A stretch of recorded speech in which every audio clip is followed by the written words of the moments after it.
O ministro da Educação, Abraham Weintraub, disse hoje que o Enem de 2019 foi o melhor de todos os tempos. Junto ao presidente do INEP, Alexandre Lopes, o ministro deu entrevista coletiva para divulgar o resultado do desempenho dos 3,9 milhões de participantes do exame. Está tudo mostrando que foi o melhor Enem de todos os tempos, mostrando que gestão e eficiência e respeito ao dinheiro público são marcas do governo Bolsonaro. Resumidamente, estou muito satisfeito, disse Weintraub, que enfatizou como sucesso o fato de não ter havido polêmicas relacionadas ao Enem. Não teve polêmica, foi tudo muito bem aceito. A gente não teve problema operacional nenhum a cargo do MEC. A única coisa que houve, pontualmente, foi uma tentativa de sabotagem, um pessoal que já está com a Polícia Federal. Então, não prejudicou nada. As notas individuais do Enem 2019 foram divulgadas nesta sexta-feira pelo INEP e podem ser acessadas na página do participante e pelo aplicativo do Enem por meio do número de CPF cadastrado e da senha. Quem não se lembrar da senha pode recuperá-la ou mesmo resetá-la e fazer uma nova. Durante a coletiva, o presidente do INEP apresentou os números gerais do exame. As médias gerais foram 523,1 para matemática e suas tecnologias, 520,9 para linguagens, códigos e suas tecnologias, 508 para ciências humanas e suas tecnologias e 477,8 para ciências da natureza e suas tecnologias. Quanto à redação, 53 participantes obtiveram a nota máxima e 143.736 zeraram. Os maiores percentuais de motivos para nota zero foram redações em branco, fuga do tema e cópia do texto motivador. Para os treineiros, que são os que não concluíram o ensino médio, a média ficou em 592,9. Estes poderão ter acesso às notas em março, assim como ao espelho da redação. Dos 5.095.308 inscritos, 1.160.151 não compareceram às provas, o que corresponde a 22,77% dos inscritos. Destes, 67,28% tiveram direito à isenção da taxa de inscrição. O exame também ofereceu 38.466 atendimentos especializados e 11.654 atendimentos específicos. O presidente do INEP disse ainda que o aumento nos recursos de acessibilidade se refletiu no desempenho dos participantes. Ao todo, foram disponibilizados 53.552 recursos de acessibilidade, como videoprova em Libras, tradutor e intérprete de Libras, sala de fácil acesso, prova ampliada, prova em braille, auxílio para transcrição e leitura e o uso de aparelho auditivo ou de implante coclear.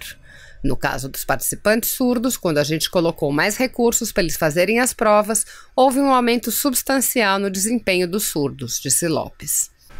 O Ministério vai realizar em 2020 uma versão digital do Enem. A aplicação do exame será opcional e a estimativa inicial é de 50 mil participantes, podendo chegar aos 100 mil.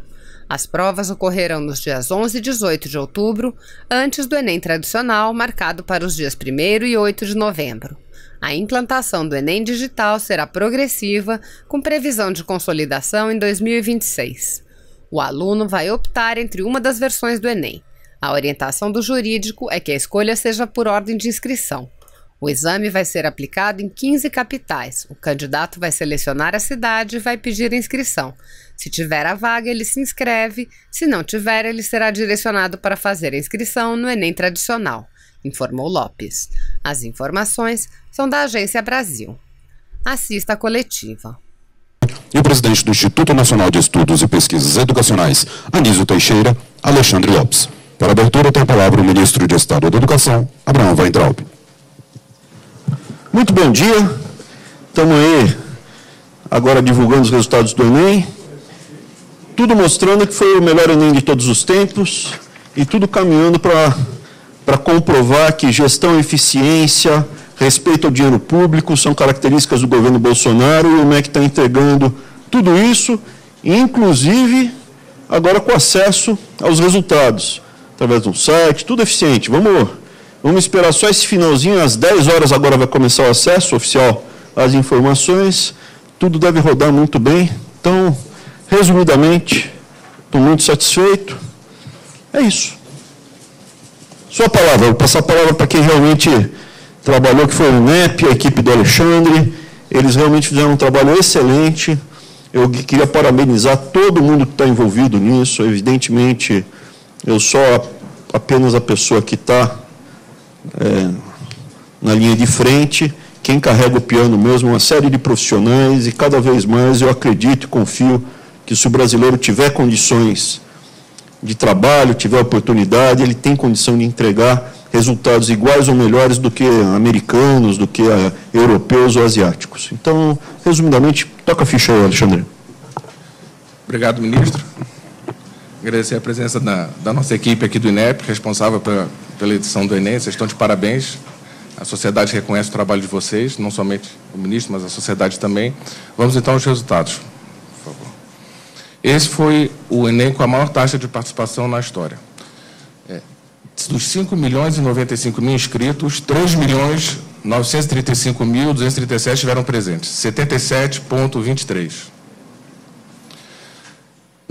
No Enem PPL, que é Pessoas Privadas de Liberdade, foram 46.238 inscritos, 33.704 presentes, ausentes 12.534. Na reaplicação, aqueles que tiveram acesso a prova em dezembro por algum problema de logística, foram 150 só participantes, 99 presentes, 51 ausentes. Então, a gente pode ver que, ao longo dos anos, essa foi a maior taxa de participação, 77,23%, ano passado foram 75,47%. Quando começamos, em 2009, foram 62,1%. Os custos, nós ainda estamos apurando o executado, porque ainda estamos finalizando os procedimentos administrativos, mas, de novo, ressaltando que no Enem 2018 foram executados R$ 589 milhões e empenhados para a execução do Enem 2019, 537 milhões.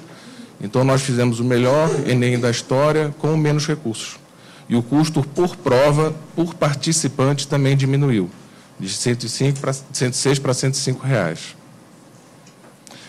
Uma coisa importante ressaltar em relação às eliminações, nessa edição foram eliminados 6.286 participantes, que com aquela inovação que nós fizemos por questões de segurança, de eliminar o participante que tocasse o celular durante a prova, 3.001 participantes foram eliminados por conta por ter tocado o celular ou algum dispositivo eletrônico durante a aplicação.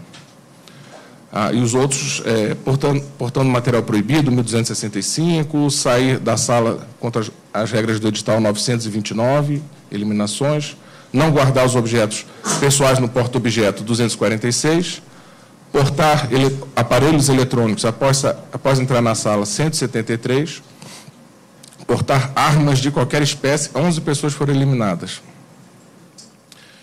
E teve um caso interessante que foi um aluno que, durante a prova, puxou uma faca para descascar uma maçã.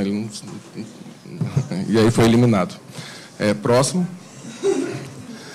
Em relação ao perfil dos inscritos, até 18 anos foram 2.200.000 participantes, 43%, e a maior parte, 57%, acima de 19 anos, a partir de 19 anos. As mulheres se destacando em relação à participação no Enem, 60% dos participantes foram mulheres, 3.031.000, e do sexo masculino, 40%, 2.063.000. Em relação à etnia, 46% se autodeclararam pardos, 36% brancos, 13% negros e 5% demais, amarelos, indígenas e não declarados. Nessa edição, dos 3.900.000 inscritos, participantes que fizeram a prova, 29% eram concluintes do ensino médio, 1.465.000, 59% eram egressos do ensino médio, ou seja, já tinham o ensino médio, e treineiros foram 12%, 616.000. Dos 5 milhões de inscritos, perdão. Foram feitos 38.466 atendimentos especializados. São pessoas com baixa visão, cegueira, visão monocular, deficiência física, deficiência auditiva, surdez e outros. 11.654 atendimentos específicos, gestante, lactante, estudante em classe hospitalar. 53.552 recursos de acessibilidade. O Enem é, das avaliações e exames que o INEP faz, o que tem a maior quantidade de recursos de acessibilidade.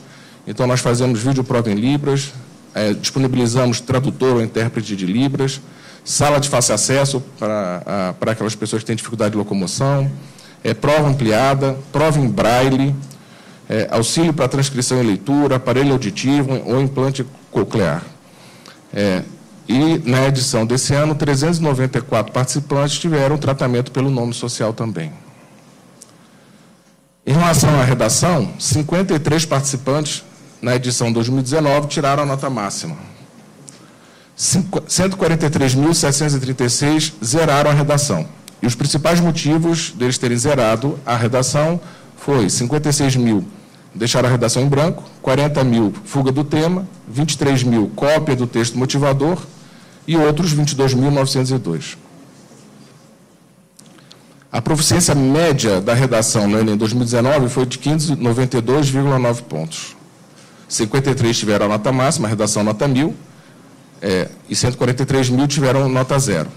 Em relação aos participantes surdos, 459, a proficiência média dos participantes surdos que optaram pela videoprova, a nota foi 459,3. E os que optaram por intérprete em Libras, a nota foi 473,3. Aqui a gente observa que com a disponibilização desses recursos, seja a videoprova em Libras, seja o intérprete, ao longo do tempo, a nota dos participantes surdos tem aumentado. Então, a gente proporcionar ao participante esses recursos tem feito com que eles tenham, ao longo do tempo, um desempenho melhor. Linguagens, códigos e suas tecnologias. A proficiência média foi de 520,9. A nota máxima, 801,7. E a proficiência mínima, 322. De novo, os participantes surdos que optaram pela videoprova, a proficiência média foi de 421,6. E dos que optaram por intérprete em Libras, 409,9. 5.657 foram as provas em branco, foram entregues em branco, de linguagem, códigos e suas tecnologias. Matemática e suas tecnologias. Proficiência média, 523,1. Proficiência máxima, 985,5 pontos. Proficiência mínima, 359. Surdos que optaram pela videoprova em Libras, proficiência média de 431,3. Intérprete de Libras, 436,6. Ciências humanas e suas tecnologias. Proficiência média, 508 pontos. Proficiência máxima, 835,1. Mínima, 315,9. Vídeo Libras, 429,5 de proficiência média. Intérprete em Libras, 423,3. 9.106 provas em branco de ciências humanas e suas tecnologias. Ciências da natureza e suas tecnologias. Proficiência média, 477,8. Proficiência máxima, 860,9. Mínima, 327,9. Vídeo Libras, proficiência média de 415. E intérprete em Libras, proficiência média de 409,2. 1.711 provas entregues em branco. E, para encerrar, lembrando a vocês que em 2020 nós vamos implementar o Enem Digital, começa a implementação do Enem Digital. As datas de aplicação do Enem Digital serão nos dias 11 e 18 de outubro e a aplicação regular do Enem nos dias 1º e 8º de novembro. Então, 11 e 18 de outubro, a aplicação do Enem Digital e a aplicação regular 1º e 8 de novembro. Senhoras e senhores, neste momento, para apresentar o novo site do Sistema de Seleção Unificada SISU, convidamos o diretor de Políticas e Programas de Educação Superior Substituto, Tiago Leitão. Bom dia a todos. Vou apresentar o novo site do SISU rapidamente para vocês. A principal mudança do site antigo para esse novo é que ele foi construído numa nova tecnologia que permite que as adesões, que as inscrições como a consulta seja feita por aparelhos mobile. Então, ele foi desenvolvido para que qualquer consulta dentro do portal, quanto a inscrição possa ser feita em qualquer lugar do país, por qualquer estudante, por seu celular ou por seu tablet. Dado que o sistema ia mudar de tecnologia, a gente então adaptou o sistema para uma nova roupagem, né, para um visual mais dedicado ao público que ele se destina. Então, pelo sistema, a gente pode consultar esse portal que já está no ar, a gente pode consultar as vagas que estão disponibilizadas por curso,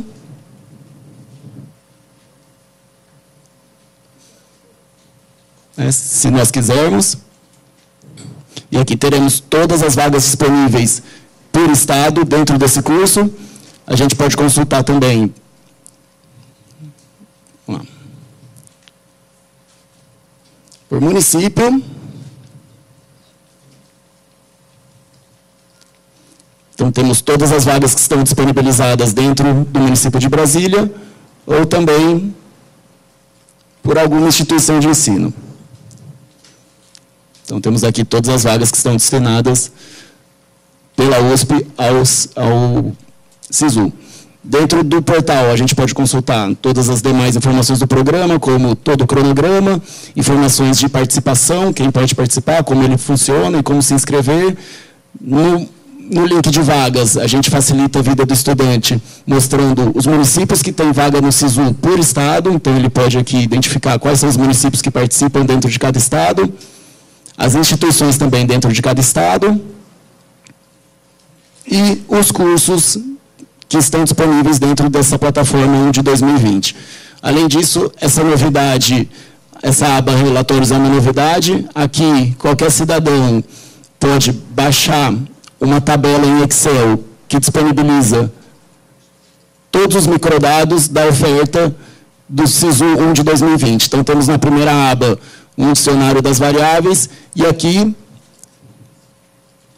qualquer cidadão vai poder identificar quantas vagas estão destinadas em cada uma das instituições, em cada um dos cursos, em cada uma das modalidades de concorrência. Pode-se fazer filtro de qualquer forma. Então, acreditamos que essa demanda vai ser muito importante para atender qualquer dúvida de cidadãos e de jornalistas também. Na aba legislação, a gente disponibiliza a legislação mais recente, bem como as mais importantes dentro do sistema.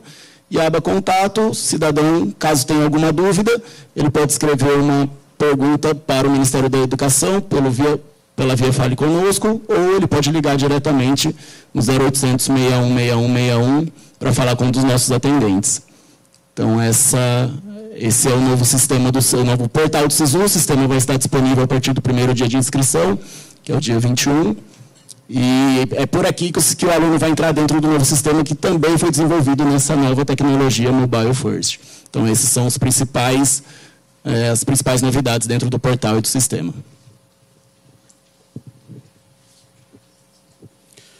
Assistiremos agora o vídeo da campanha publicitária de lançamento do SISU, ProUni e FIES. Você viu que a gente já pode usar a nota? Beleza, Carlos? Você viu que a gente já pode usar a nota do Enem para entrar na faculdade? Isso, Júlia! E a gente tem 3 chances diferentes de conseguir uma vaga. Primeiro tem o SISU. SISU, uma plataforma digital onde a gente concorre a vagas em instituições públicas. Acesse o site, escolhe os cursos de interesse e aguarda o resultado. E tem o ProUni. São bolsas de estudo para cursos em faculdades particulares. E é do mesmo jeito. Você escolhe os cursos de interesse pelo site e aguarda o resultado. E tem o FIES também. É um financiamento para curso superior. Você começa a estudar agora e paga só depois. Basta se inscrever pelo site. Isso, Amanda. São 3 chances para conseguir uma vaga na universidade. Acesse o site do MEC que tem tudo explicadinho lá.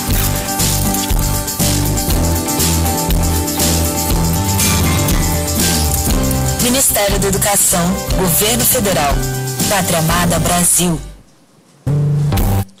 Abrimos neste momento para os jornalistas que quiserem fazer perguntas sobre a pauta apresentada. Por gentileza, aguardem os microfones. Oi, bom dia. Oi, tudo bem? Bom dia, tudo bem, ministra Letícia da TV Globo. Só para bem, tirar uma Letícia, dúvida. como é que você está? Tô bem. Que bom. Só para tirar uma dúvida em relação à data do SISU, porque ontem foi divulgado que o SISU, as inscrições estariam abertas a partir do dia 21. E a gente está na dúvida, porque dia 21 é terça, e aí a gente não sabe se é segunda ou terça. Só queria confirmar isso com vocês. Quer responder? É terça-feira mesmo, dia 21. Oi, posso? Oi, bom dia. Zileide Silva, TV Globo. Tudo bem, Zileide? Como é que você está? Estou bem, e o senhor? Eu estou sempre bem. Ótimo. Ministro, então começo com o senhor. O senhor abriu a coletiva falando que esse é o melhor Enem de todos os tempos. Sim. Além desses dados que o presidente do INEP acabou de passar, queria ver se também tem alguma outra conotação de avaliação, se foi considerado o melhor, se a gente pode comparar com os últimos Enems realizados, para a gente ter esse parâmetro. É possível, ministro? Lógico, Zileide. Obrigada. Absolutamente, quando você compara custo por aluno, complexidade da prova, logística, qualidade das questões, você vê que não teve polêmica, né? Foi tudo muito aceito. O comparecimento, então a quantidade de problemas, a gente não teve problema operacional a cargo do MEC nenhum. Isso é, não teve um único episódio debaixo da equipe do MEC com problema. A única coisa que houve, para citar esporadicamente, pontualmente, foi uma tentativa de sabotagem de um pessoal que já está com a Polícia Federal ali, sendo que não prejudicou em nada. Basicamente, era realmente uma questão de imagem. Então, a execução, a operação, o custo, a eficiência, a satisfação dos alunos, dos professores, então, absolutamente foi perfeito. E a própria imprensa. Não estou falando que é o seu caso, Hilaire, você é sempre muito educada, simpática, mas você sabe que existe uma má vontade por parte de alguns veículos de comunicação hegemônicos no Brasil com a gente. E, absolutamente, esses veículos, um deles, em particular, passou o ano inteiro passado falando que não haveria Enem. E a única crítica que eu ouvi desse veículo, da família Frias, mais especificamente, foi que faltou questões da ditadura ou questões polêmicas, uma coisa assim. Então, assim, a própria imprensa, alguns veículos têm muita má vontade, reconheceram e ficaram quietos. O Estadão, que pediu a minha cabeça de forma da família Mesquita, né? Está na família Mesquita ainda o Estadão? Que perdeu, voltou, que fica com problema financeiro. A própria família, o Estadão, da família Mesquita, que pediu a minha cabeça, reconheceu que o Enem foi tão bom, que duvida que vai ser bom ano que vem. Então, assim, foi o melhor que teve. Tá? Vários critérios. Todos eles numéricos, qualitativos, quantitativos e até de quem critica. No mérito? A avaliação do estudante. Lógico que foi. Não teve questão de viés de cunho ideológico, né? Absolutamente. A pessoa pode ter o viés ideológico que quiser para responder à redação. A gente apenas quer que a pessoa consiga concatenar as ideias e apresentar o raciocínio para que nós selecionemos as pessoas mais habilitadas para serem médicos daqui a 15, 20 anos. Isso é, uma pessoa que tenha padrões éticos mínimos, não seja um carniceiro, eu gostaria que essa pessoa, lá na frente, se for bem preparada, seja o melhor médico para tratar a mim, minha família, a família de vocês, daqui a 20 anos. Mesmo que essa pessoa seja de direita, ou de esquerda, ou de centro, ou seja apolítico, o objetivo do Enem, único e exclusivamente, é selecionar as pessoas mais qualificadas, da forma mais eficiente, com o menor custo possível para o pagador de imposto. Então, nesse sentido, foi um grande sucesso. E, Zileide, mais uma coisa que é importante dizer, é o começo. Esse ano vai ser o começo de um novo Enem. A gente fechou o ciclo do Enem tradicional, que é feito há 100 anos. A gente mostrou que o governo Bolsonaro tem condição de entregar o melhor Enem de todos os tempos do jeito tradicional. A nossa operação foi exatamente igual à que era feita quando tinha a gráfica plural da família Frias, exatamente igual como era feito na época aí do PT, que tinha 1 milhão de vazamentos, problemas, escândalos, exatamente igual às questões polêmicas sobre dialetos, de não sei o quê, coisa feia. Nós entregamos o melhor Enem analógico de todos os tempos, temos capacidade de gestão. Agora a gente vai fazer uma coisa que deveria ter sido feita há 10, 15 anos, que é fazer o Enem digital. Esse ano, o Alexandre tem um problema. Ele tem que superar os 50 mil, que é o mínimo que a gente se comprometeu. Isso é 1% das pessoas que forem fazer o Enem, vão fazer já digital, numa forma experimental. Se houver qualquer problema, as pessoas não vão ser prejudicadas, vão fazer o Enem em papel. E aí vem a segunda crítica, mas vai ser ruim porque é elitista, o governo Bolsonaro é elitista, o governo Bolsonaro não é elitista, porque nós estamos levando a internet para todas as escolas públicas do Brasil com laboratório. À medida que o Enem for se tornando digital, vai estar universalizado muito antes o acesso à internet para todos os jovens do Brasil. E eles vão ter condição de competir em iguais condições com todo mundo. Então, a digitalização das escolas que não haviam no Brasil já está assinada, foi coisa feita no ano passado, já vai ter esse ano 30 milhões de crianças conectadas à internet banda larga no Brasil inteiro, nas escolas públicas. O objetivo é que o Enem se torne 100% digital até 2026. Então, nesse sentido, com certeza, os jovens que fizerem o Enem em 2026, peço perdão, desculpa, os jovens que fizerem o Enem em 2026, eles vão estar mais do que preparados, e vai ser uma competição, é uma competição, nós estamos selecionando os melhores, vão estar preparados para fazer em condições iguais. Então, é uma revolução que estamos fazendo, digital, que deveria ter sido feita no passado, mas tantas coisas deveriam ter sido feitas no passado. Tá bom? Bom dia, ministro. Levanta a mão, por favor. Galton, sou repórter do SBT. Como é que você está? Tudo bem? Tudo bem, Dalton? Tudo certo. Galton? Galton, com G. Tudo bem, Dalton? Como é que você está? Tudo certo, bacana. Maravilha. Só para entender um pouco, um comparativo, se vocês têm esses números, sobre redação. Vocês mostraram que 53 tiveram nota máxima e 143 mil, quase 144 mil, zeraram. Como fazer um comparativo da quantidade máxima das pessoas que tiraram nota máxima, foram 56, e tanta gente zerou em relação aos últimos anos? Foi muito, foi pouco? Como que vocês avaliam essa média aí?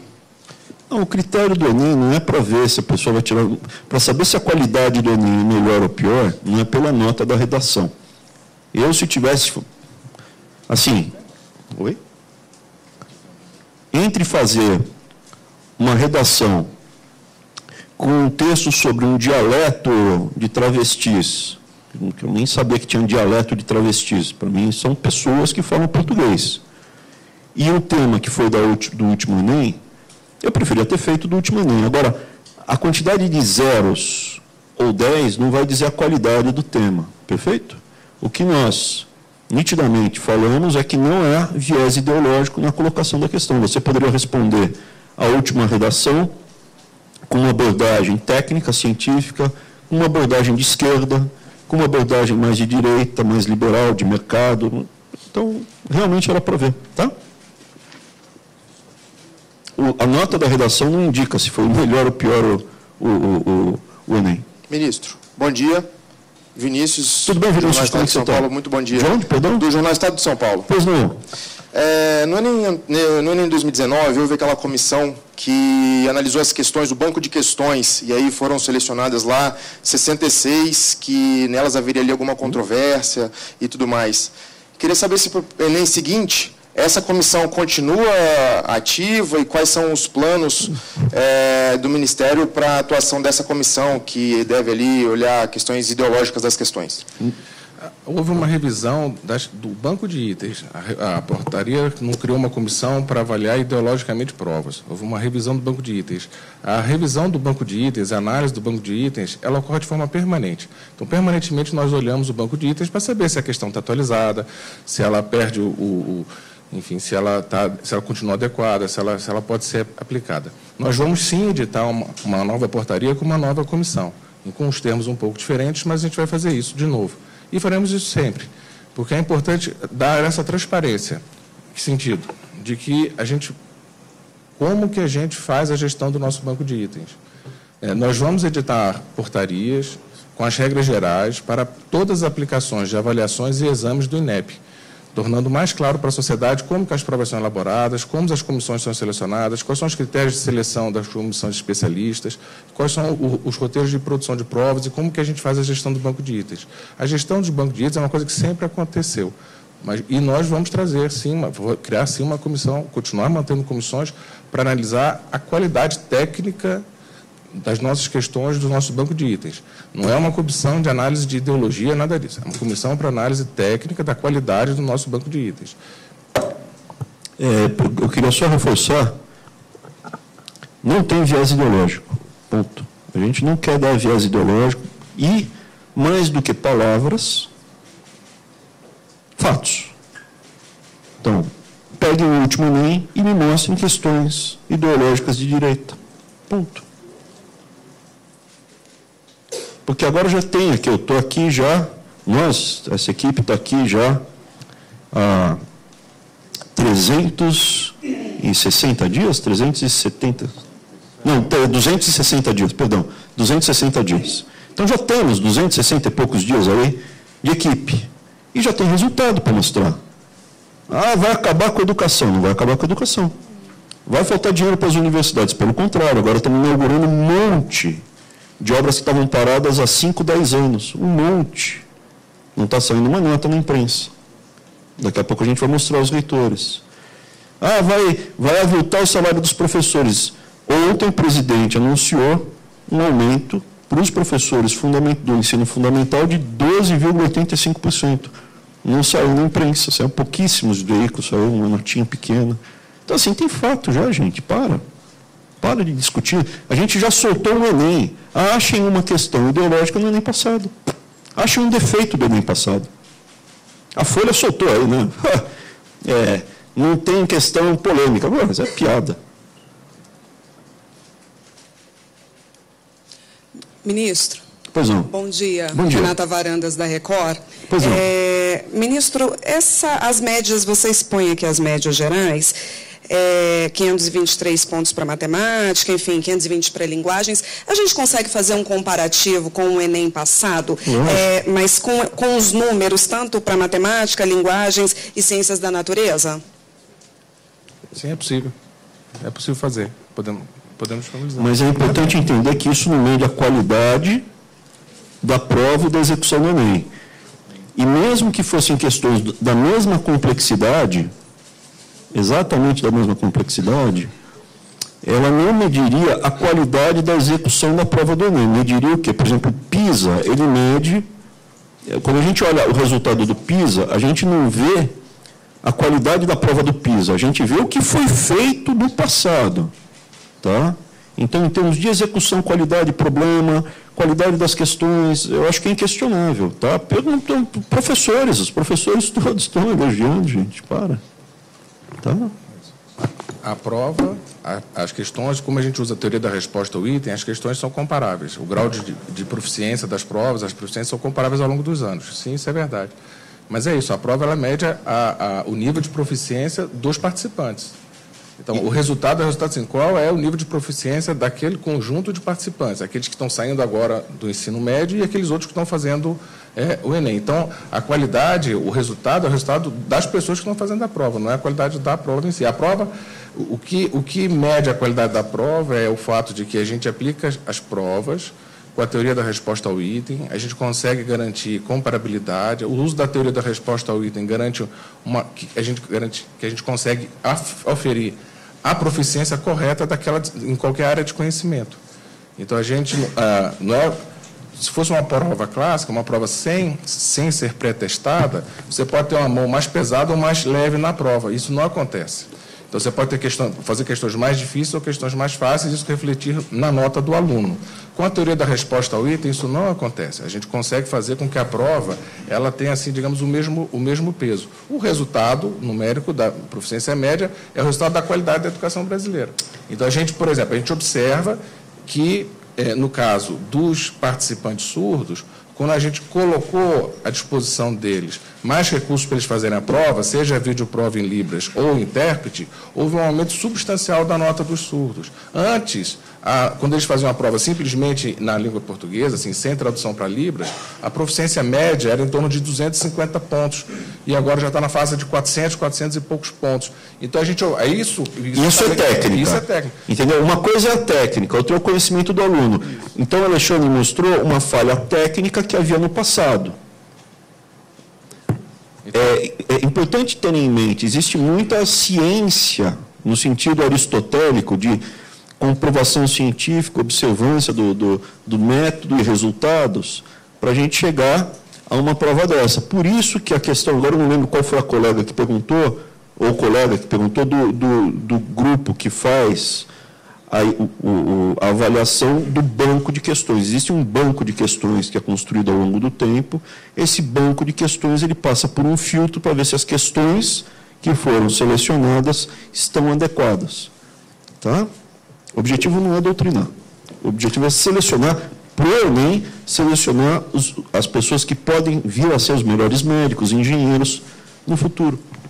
E em relação à comissão, essa comissão externa, depois do trabalho da comissão externa, foi avaliado pelos técnicos do INEP.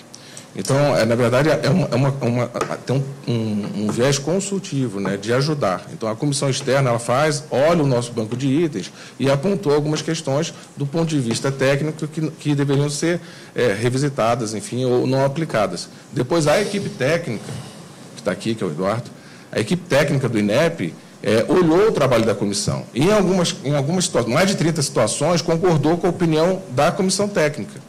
Inclusive, teve questões que foram colocadas pela essa comissão em que a gente vai fazer pequenas alterações nas questões e as questões vão poder ser utilizadas novamente.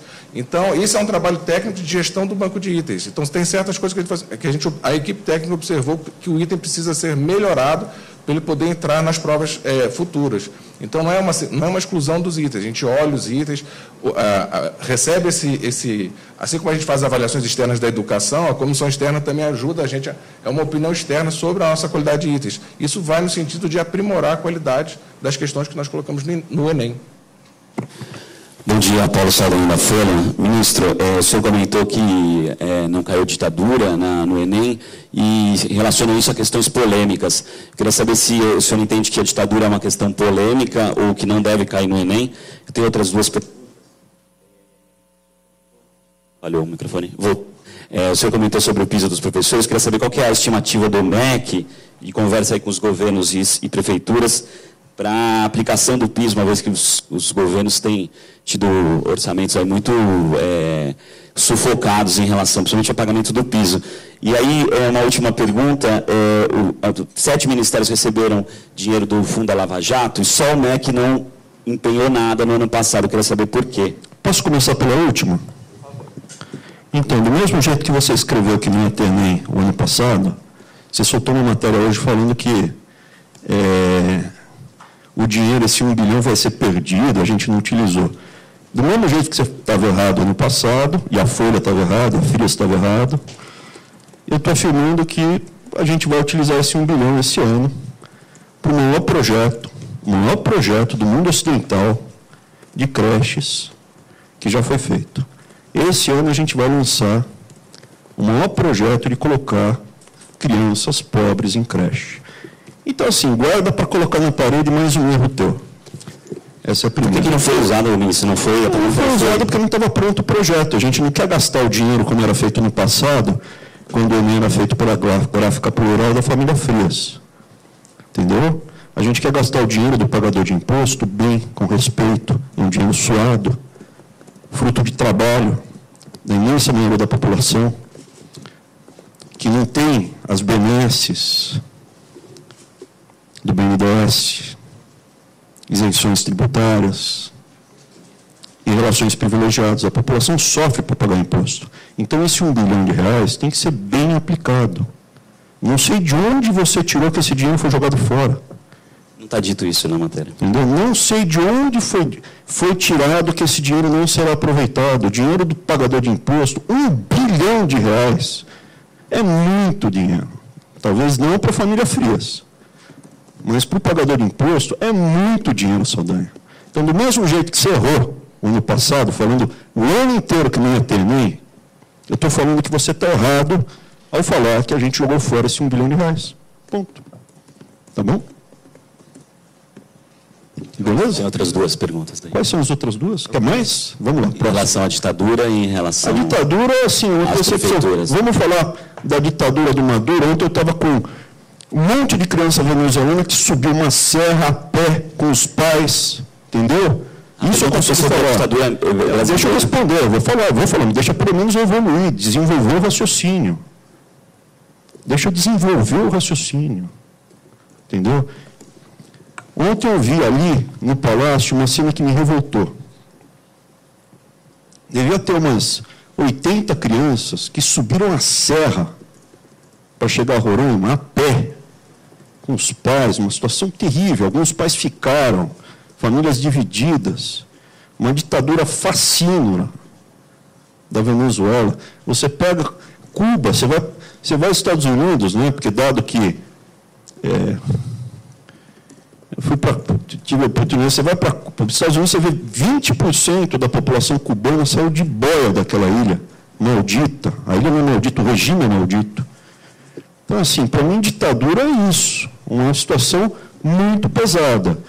Como aqui no Brasil existe ainda uma coisa não pacificada de como foi o período do regime militar, e o objetivo do Enem não é polemizar, e sim selecionar as melhores cabeças, nós, nem eu, não fui eu nem o banco de examinador resolveu não colocar.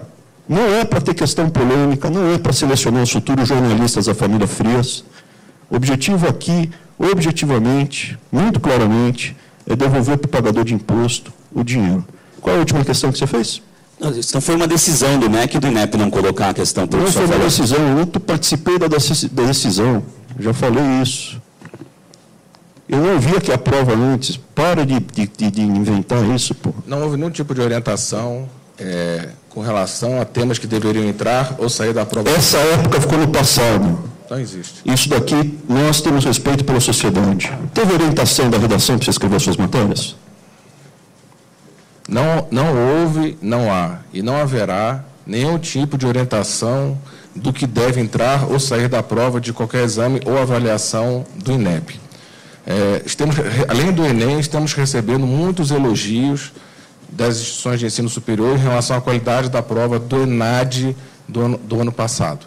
Então, a prova do ENAD do ano passado tem sido muito elogiada pelas instituições de ensino superior, a qualidade da prova do ENAD. De novo, sem nenhuma polêmica, como ocorreu nas edições anteriores. Então, a orientação é fazer a prova com a melhor técnica possível. Não houve e não haverá orientação do que deve entrar ou sair da prova, de qualquer prova, seja Enem, ENAD, SAEB, isso não existe no INEP. O que existe é um trabalho técnico para a gente garantir que a prova seja a melhor prova possível e que a gente consiga exatamente cobrar, aferir a proficiência do aluno em relação às matrizes de provas que foram definidas.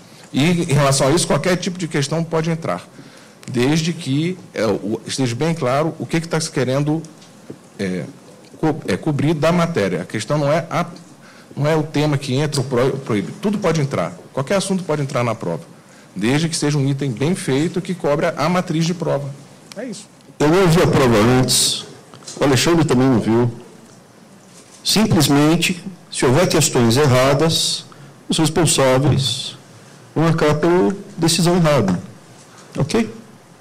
A questão dos professores, saiu 12,8%, 12,85% de aumento no salário dos professores do ensino básico, fundamental, que é a prioridade, nós estamos falando, fato concreto, passa a valer a partir de agora. É um dos maiores aumentos de todos os tempos em termos reais, porque no passado, na época do PT, até teve aumento, mas a inflação estava quase do mesmo tamanho. Então, um aumento significativo para o professor de ensino fundamental básico, e está anunciado já. O dinheiro do Fundeb está linkado e o presidente não vetou. Ponto. O presidente chancelou. Teve pressão para vetar? Teve sim. Teve governadora, teve gente que ligou e botou pressão. Gente, inclusive, que muitos professores ficariam surpresos. Eu fiquei impressionado com a hipocrisia.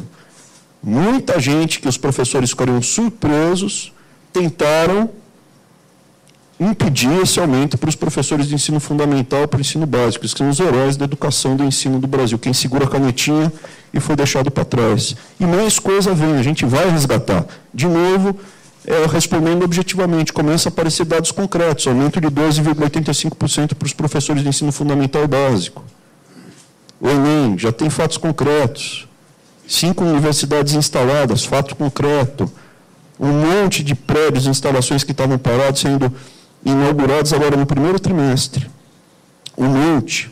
Painéis fotovoltaicos instalados no Brasil inteiro para reduzir a conta de luz e dar mais recursos para os institutos, para as universidades. Então, assim, é fato concreto, tá bom? Próxima. Abriremos para a última pergunta. Não tem? Aqui, ministro. Pois não. A gente responde as duas. Pode ser mais duas, não tem problema. Foi ao mesmo tempo as duas, assim, se fosse numa disputa de bang-bang, as duas caíam duras, assim, as duas iam se atirar ao mesmo tempo. É mesmo? Bom, Bom dia, ministro. Bom dia. Bom dia, presidente Alexandre Lopes. Eu queria que vocês falassem Seu pouquinho... nome, qual é, perdão? Sim, desculpa. Isabel, Rádio Bandeirantes e Band News FM. Tudo bem, Isabel? Como é que você está? Tudo jóia, ministro, o senhor? Eu estou sempre muito bem. Eu queria que vocês falassem um pouco mais dessa novidade do Enem Digital. Isso já vem sendo falado há um tempo pelo MEC, né? O material diz que vão ser 50 mil participantes. Como é que vai se dar essa seleção desse universo de 50 mil e o que dá para a gente dizer dessa novidade, já projetando aí para outubro? Em relação aos 50 mil, nós já, desde o ano passado estamos fazendo o levantamento da infraestrutura no país onde serão aplicadas essas provas. Nós já estamos já enviamos esse ano correspondência para algumas escolas públicas, solicitando que eles cedam seus espaços para a aplicação do Enem Digital. Então, a gente está fazendo o levantamento de campo da infraestrutura nessas cidades para a aplicação desses 50 mil e mais 50 mil, que o ministro está pedindo. E você vai me entregar mais 50 mil? Entrega. Então já pode mexer aí, furo para você, mas só para ela. 100 mil, pode pôr aí no papel. Acabamos de... É que eu não gosto de parafrasear o passado, mas essa não vai dar. A gente sabe qual era a meta e estamos agora dobrando a meta.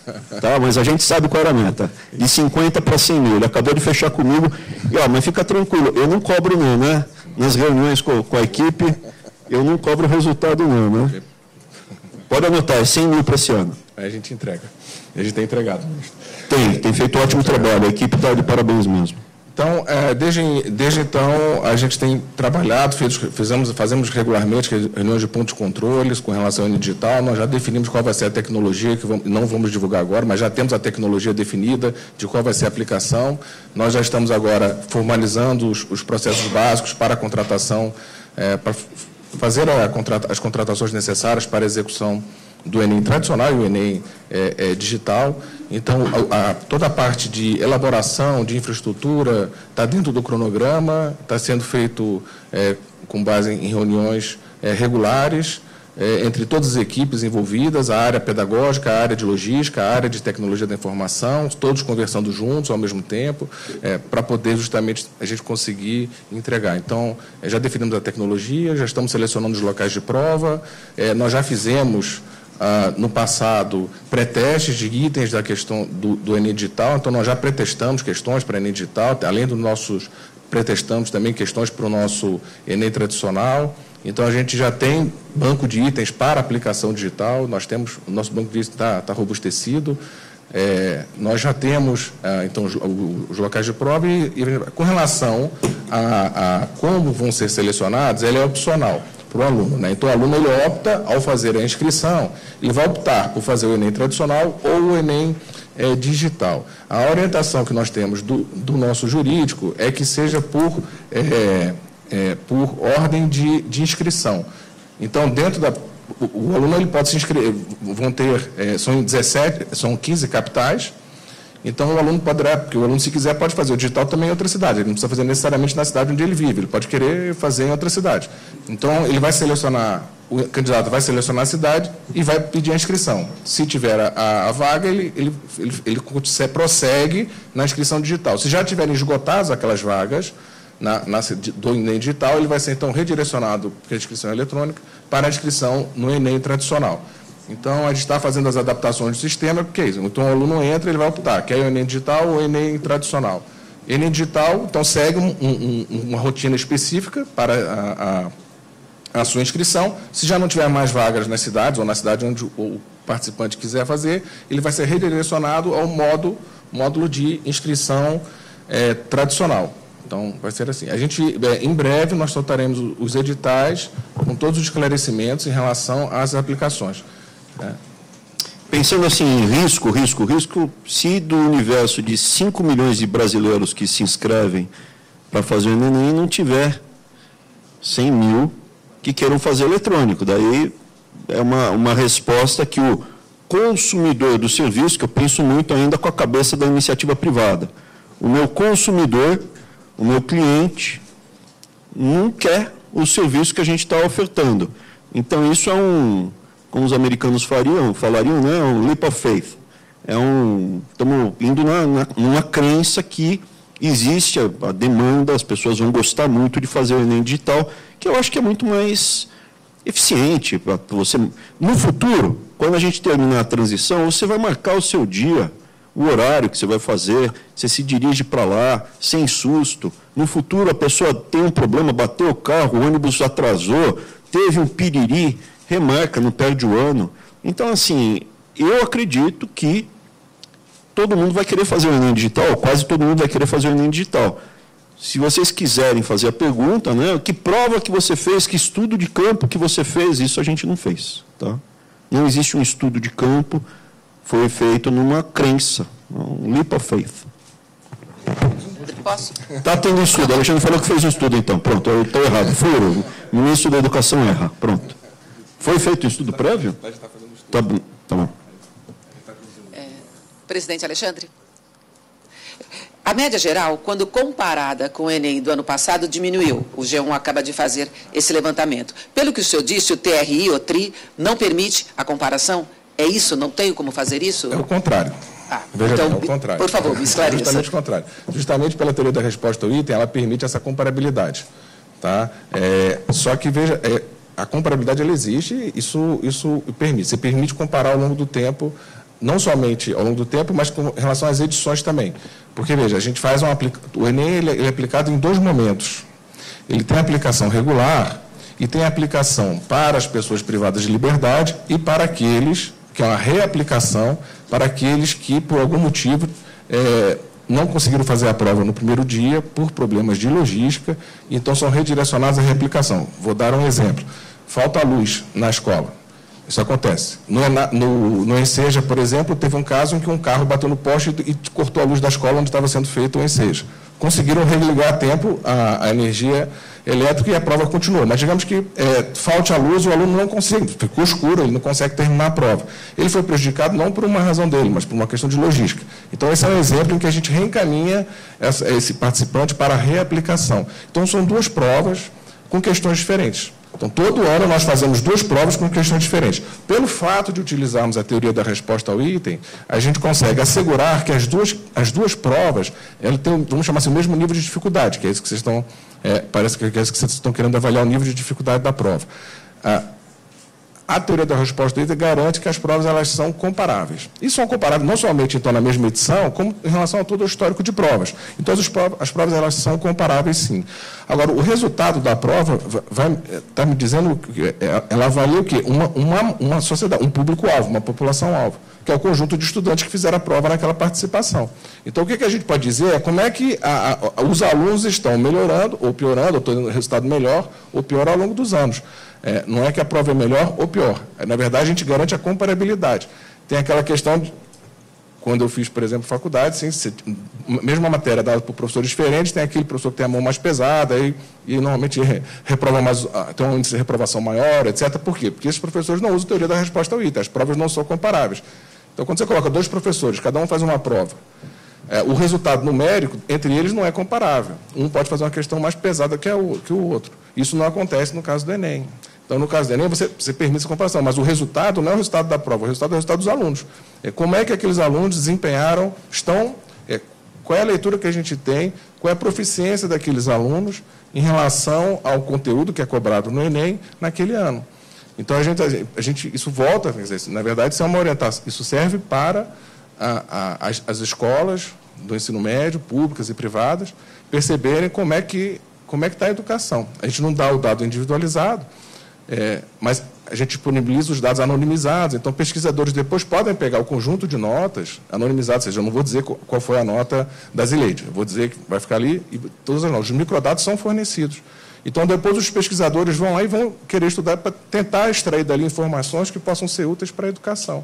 Então, você falou da matemática? No geral, enfim. Então, por exemplo, digamos, se a gente for para a matemática e suas tecnologias, então depois a gente pode ver como é que foi o desempenho dos alunos em matemática, individualmente, e fazer estudos a partir disso. Isso não é a prova.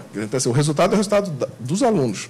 Então, você dizendo que a proficiência média foi maior ano passado, então, enfim, aquela população estava mais preparada, tinha um nível de proficiência maior. Agora, o que significa isso? Eu não sei, são 4 milhões fazendo provas. Os pesquisadores vão pegar e vão estudar isso. O que dá para falar, né, que a população, que o resultado dos últimos anos de ensino não mostraram uma melhora na qualidade do aluno que passou pelo maravilhoso método e gestão dos últimos 16 anos. Sim. É isso que eu estou falando. Eu estou falando, quem fez o Enem esse ano se formou ano passado. Né? Ele foi formado nos últimos 16 anos. É isso que eu estou falando, exatamente isso. Assim como o PISA, que foi feito em 2018, saiu agora, é fruto do maravilhoso da decisão que foi feita de eleger o PT durante 4 mandatos consecutivos. Tem efeito colateral. O efeito colateral qual é? O ensino não avançou no Brasil. Isso você está correto. Você está correta, você pode afirmar. O resultado mostra que os alunos não apresentaram uma evolução ano contra ano. Por quê? Porque o pessoal votou no PT. E tem a lápide da educação aqui embaixo, do Paulo Freire, que é o paradigma do fracasso. Pior país da América do Sul, é isso. Agora, a execução, a operação, a gestão, o resultado, o respeito pelo dinheiro público, tudo que estava na gestão Bolsonaro mostra melhora, assim como o ensino no próximo PISA vai começar a mostrar melhora. No PISA também é aplicada a teoria da resposta ao item, assim como o Enem. Tá? As provas do PISA, eles usam a teoria da resposta ao item. Você faz pré-teste das questões, você calibra as questões, justamente para poder também permitir essa comparabilidade ao longo dos anos do PISA. Então, o PISA usa a teoria da resposta ao item e nós utilizamos a teoria da resposta ao item no Enem também. Mas o resultado, a gente não diz que a prova do PISA foi melhor ou pior, porque a nota melhorou. O que a gente diz é o seguinte, a educação daquele país melhorou ou não em relação àquela área de conhecimento ao longo das aplicações do PISA. Não é o PISA foi melhor ou pior. É a população, a mesma coisa assim. Então, o Enem mostra se aquela população, se a educação está conseguindo... A educação... Mas deixa eu falar uma coisa que é importante. Assim como... cada instrumento tem a sua função, né? Então, o Enem ele não é feito para medir a evolução da qualidade de ensino ano contra ano de um país. O objetivo claro do Enem é selecionar as melhores pessoas, ponto. Tá? Então, o que eu vejo? Não é o seu caso, assim, apesar de eu discordar da empresa na qual a senhora trabalha, eu sei que a senhora é uma pessoa bem intencionada, uma profissional correta, então estou aqui colocando... não dá para falar que o PT fracassou no ensino porque o resultado do Enem não tem melhorado. O certo é, no PISA, você enxerga o fracasso do PT e do Paulo Freire. No Enem, o instrumento não é o adequado, entendeu? Você consegue pregar um prego com uma chave de fenda? Até consegue, mas não é o instrumento adequado. Então, se a senhora puder... Não siga por esse caminho, não porque para mim tanto faz, mas não é um instrumento adequado, entendeu? Falar que a nota não está evoluindo, então mostra o fracasso da educação no passado. Eu simplesmente colocaria aqui, o Enem foi um Enem que buscou selecionar as melhores pessoas, etc. Então, não gosto de fazer esse tipo de abordagem, tá? Não é um instrumento adequado. O Enem ele é um exame, então ele visa oferir a proficiência do aluno, então qual é a nota daquele aluno. Para avaliar o sistema educacional, a gente usa o SAEB, que é uma avaliação. O SAEB, o PISA. Agora, por exemplo, a gente acabou de fechar mais um, que é o PROS, que é para criança de 4 anos. Então, o governo Bolsonaro está caminhando para aumentar a quantidade de avaliações internacionais e nacionais. Aonde nós chegaremos? Porque não tem como melhorar... Veja, está falando com um gestor aqui. Como é que eu posso fazer uma boa gestão se eu não tenho... aferição do resultado, né? Então, a preocupação com os exames é pertinente. Eu vou te dar um exemplo, claro, está fora do escopo, mas a senhora assim, nunca fez uma pergunta maldosa, por enquanto, então, respondendo objetivamente. Até aqui estamos... Eu sempre dou o benefício da dúvida para as pessoas. Aonde nós vamos chegar? Nós vamos chegar... Eu não sei em quantos anos, porque é um custo mais alto. Estamos colocando agora internet, computador. Os computadores do MEC são de que ano, Daniel? Os computadores do MEC têm 12 anos. 12 anos. os sistemas, maravilha. Para onde foi todo o dinheiro? Bom, daí tem que perguntar para o ministro Sérgio Moro. 12 anos. Então, assim, nós vamos transformar numa instituição conectada, internet, eletrônica, e aonde vamos chegar? Cada criança, prioridade na criança, isso aqui é prêmio Nobel de Economia, tem que investir no comecinho. Cada criança terá que ser avaliada 2 vezes por ano, individualmente. Em algum momento o Brasil tem que fazer isso. Por quê? Porque cada criança, a gente tem que saber se ela individualmente está tendo um problema, ou se a classe inteira está indo mal, o professor precisa ser recapacitado ou substituído. É para lá que caminha. Se eu não tenho exames de qualidade, como foi a execução do Enem, isso que é o principal.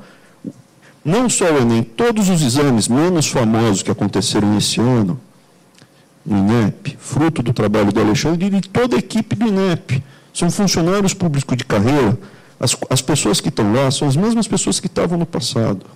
O que trocou foi o topo, deixando o profissional trabalhar.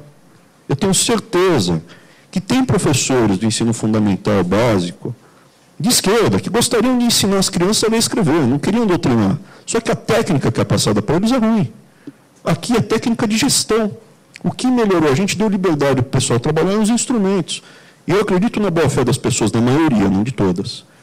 E essas pessoas vão entregar bons resultados. Então, qual é o que estamos tentando passar aqui? Houve uma melhora qualitativa, quantitativa, objetiva, na execução de todos os exames do Brasil nos últimos 10 meses, 9 meses e meio, objetivamente. E isso está espelhado, entre outras coisas, no Enem, que é o mais famoso. Na execução, na devolução dos resultados, no tratamento com o cidadão que paga o imposto, ou a família que paga o imposto, é isso. Tá? Não gostaria que a senhora, se puder, utilizar o Enem como PISA. Tá? Senhores. Podemos terminar? Deixa eu só falar uma coisa. Houve uma discussão aqui sobre, eu não escrevi isso, eu não escrevi aquilo. Eu só queria mostrar, assim, o que deveria ser evitado. No ano passado, de maior ou menor grau, teve um veículo, um jornalista que bateu, não vai ter Enem, está muito arriscado, não vai ter Enem. E esse se apresenta como isento. Agora começou, aqui o que está escrito, o MEC recebe e não usa mais de 1 bilhão recuperado da Lava Jato. Esquecida no orçamento, não está esquecida. Eu durmo pensando nesse 1 bilhão para colocar em creche. Verba para a educação básica pode acabar no limbo.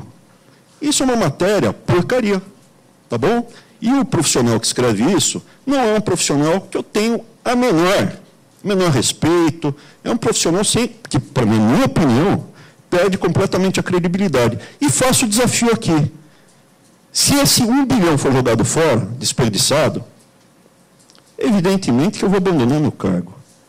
Agora, se como no ano passado foi alardeado e estava equivocado, gerou terrorismo, eu gostaria que ele deixasse. A profissão vai buscar outra, vai ser pipoqueiro. Gente, bom dia. Senhoras e senhores, encerramos assim essa coletiva. Demais perguntas poderão ser encaminhadas à assessoria de comunicação do Ministério da Educação. Agradecemos a presença de todos. Tenham um excelente dia.